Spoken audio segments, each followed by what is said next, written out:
আপনারা কি জানেন যে ধুম 3 এর অরিজিনাল স্ক্রিপ্টে অভিষেক বচ্চনের ওয়াইফের যে ক্যারেক্টারটা সুইটি, তার একটা ট্র্যাক ছিল যে সুইটি অভিষেক বচ্চনকে মানে জয় দীক্ষিতকে ডিভোর্স দিয়ে দিতে চাইছে, বিকজ তারা মানে জয় দীক্ষিত ওর জন্য একেবারে টাইম বার করে না। এবং এখান থেকেই ছবিটা শুরু হয় এবং তার পরবর্তীতে ওর বস বলে যে তুমি যেহেতু শিকাগোতে যাচ্ছ কেস সলভ করতে, তুমি তোমার ওয়াইফকেও নিয়ে যাও।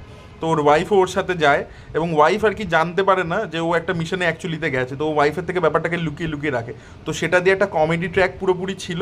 এবং যেহেতু আমরা ওই সুইটি ক্যারেক্টারটাকে পার্ট 2 পার্ট 1 দেখেছিলাম, তো রিমি সেনেরই প্লে করার কথা ছিল এবং সেইভাবেই আর কি পরিকল্পনা ছিল। এবং একটা টাইমে যখন আর কি আমির খানকেও ধরতে পারে না এবং ইন্ডিয়া ফেরত আসার কথা হয়, তো সেই সময় আর কি ওর বউ আর কি ওর বউয়ের যে ক্যারেক্টারটা, ওয়াইফের ক্যারেক্টারটা, জয় দীক্ষিতের ওয়াইফের ক্যারেক্টার, সে ওকে বোঝায় যে না তুমি ফিরবে না যতক্ষণ তুমি চোরকে ধরে নিচ্ছ না। বিকজ মুম্বাই পুলিশের এতগুলো লোক, তাদের যে ওয়াইফরা আছে তারা বাড়ির মধ্যে অপেক্ষা করে, তাদের হাজব্যান্ডরাও তাদেরকে টাইম দিতে পারে না। তো তোমার ফিরে আসা মানে তুমি সবকটা ওই মহিলার যে কষ্টটা সেটাকে ইনসাল্ট করছো। তো আগে তুমি ধরবে চোরকে, তার পরবর্তীতে ফেরত আসবে।